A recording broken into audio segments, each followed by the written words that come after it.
It is St. Patrick's Day, and what a better place to celebrate than Ireland itself. We're taking you to the heart of it all in Dublin, where hundreds of thousands of tourists and locals alike are expected to attend. And Travel Zoo's senior editor Gabe Saglier is in Dublin along the route of one of the largest St. Paddy's Day parades in the world. How much fun are you having this morning? Listen, it's a place to be, China. I mean, of all places where you're going to celebrate St. Patrick's Day.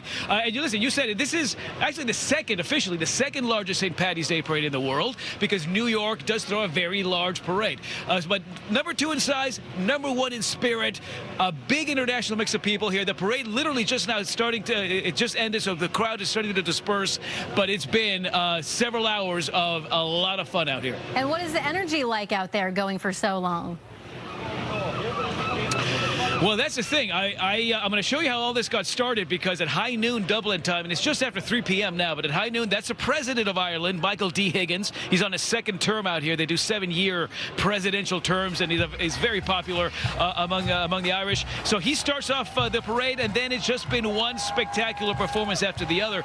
I've been, China, covering this parade for 10 years now, and I've not seen a crowd this thick in that time. Check out how many, I mean, this is like 7, 8, 9 people deep, more even along this parade route, which is about 2 miles long. They were estimating about 500,000 people lining the parade route, but I'm going to say that the final count is going to be above that. So it speaks to a greater comfort level post-pandemic around events like this, and it speaks to the fact that you've got people from all over the world who want to come tap into that very famous Irish energy and hospitality. And speaking of that, we've heard Dublin's parade always features a big U.S. presence. Is that the case?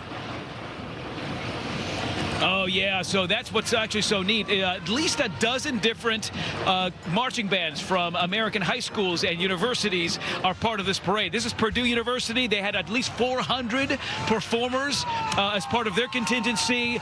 They could put on an amazing show, but then you had like a dozen other marching bands from across the U.S. So they're out here with their family and their friends. So, yeah, you see an amazing group of Americans out here for this. But then I've also met folks from all over Europe and all over South America. So what started as sort of an experiment 15, 20 years ago, you know, if the Irish threw a big party, would Americans come out? Well, they certainly, that certainly worked, and it's now become really not just an American presence, but a very global mix of people across not only Dublin, I'd say, but across the island of Ireland as well. Looks like an absolute blast. Thank you for speaking with us this morning, Gabe Saglier. Enjoy Dublin. Thanks, China. All right, 8-7.